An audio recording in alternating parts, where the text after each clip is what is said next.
नमस्कार, मैं सुमित और आप देख रहे हैं सियासी नुकसान। देश में 2 राज्यों में विधानसभा चुनाव के साथ ही 14 राज्यों में उपचुनाव हुए हैं। उत्तर प्रदेश, राजस्थान, बिहार, पश्चिम बंगाल, पंजाब, मध्य प्रदेश, असम, कर्नाटक, केरल, उत्तराखंड, गुजरात, छत्तीसगढ़, सिक्किम और मेघालय में उपचुनाव हुए हैं। साथ 2 लोकसभा सीटों पर भी उपचुनाव हुए हैं, जिसमें केरल की वायनाड लोकसभा सीट प्रियंका गांधी तथा महाराष्ट्र से वसुंधरा जो बीजेपी 2024 में कांग्रेस पर हंस रही थी। 10 साल सत्ता से बाहर रहने के बाद भी कांग्रेस दहाई का अंक पार नहीं कर पाई। आज वही कांग्रेस दहाई का अंक पार कर लिया है। इसके साथ एक दिलचस्प बात यह भी है कि प्रियंका गांधी राजनीति में उतर चुकी है। राजनीति में यूं तो वो पहले ही उतर चुकी है, लेकिन सक्रिय राजनीति में वह वायनाड से सांसद बनने के बाद पूर्ण रूप से राजनीति में उतर चुकी है और अब कांग्रेस के पास कुल 101 सांसद है। इसके बाद हम बात करते हैं महाराष्ट्र की। यहाँ पर 288 विधानसभा सीट और बहुमत का आंकड़ा 145 है।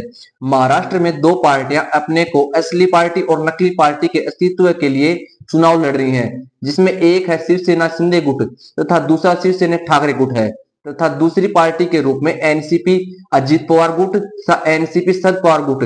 इस बार महाराष्ट्र में एनडीए को प्रचंड बहुमत मिला है। एनडीए को 230। एनडीए ने पिछले चुनाव के मुकाबले 23 सीटें ज्यादा जीती हैं तथा इंडिया गठबंधन ने पिछले चुनाव के मुकाबले अब की बार 23 सीटें कम मिली हैं। बीजेपी ने महाराष्ट्र में 149 सीटों पर चुनाव लड़ा, जिसमें से 132 सीटें जीती। बीजेपी का स्ट्राइक रेट रहा 88% रहा। वहीं कांग्रेस ने 101 सीटों पर चुनाव लड़ा और महज 16 सीटें जीती। कांग्रेस का स्ट्राइक रेट 15% रहा। वहीं शिवसेना शिंदे गुट ने 81 सीटों पर चुनाव लड़ा, जिसमें 57 सीटें जीती। शिंदे गुट का स्ट्राइक रेट 70% रहा। वहीं शिवसेना ठाकरे गुट 95 सीटों पर चुनाव लड़ा और महज 20 सीटें जीती। स्ट्राइक रेट में 21% रहा। महाराष्ट्र ने साबित कर दिया कि कुर्सी के लिए अपनी विचारधारा बदल सकता है वह नेता महाराष्ट्र को स्वीकार नहीं। बाल ठाकरे वाली शिवसेना जो हिंदुत्व पर बनी, वही अब उद्धव ठाकरे वाली शिवसेना अब सेकुलर हो गई है और ना कांग्रेस वाले मुस्लिम वोट बैंक भी ठाकरे वाली शिवसेना को भी नहीं मिले। वहीं एनसीपी अजित पवार गुट 59 सीटों पर चुनाव लड़ा जो 81 सीटों पर जीती, जिसमें 66% स्ट्राइक रेट रहा। वहीं एनसीपी शरद पवार वाली पार्टी 86 सीटों पर चुनाव लड़ा, महज 10 सीटें जीती। महाराष्ट्र में अब तक सबसे कम 11% स्ट्राइक रेट रहा और शरद पवार ने अपनी रैलियों में मेरा यह आखिरी चुनाव है इससे इमोशनल कार्ड भी खेला, लेकिन महाराष्ट्र ने इसे स्वीकार नहीं किया। इसके साथ ही महाराष्ट्र में बीजेपी ने प्रचंड जीत की।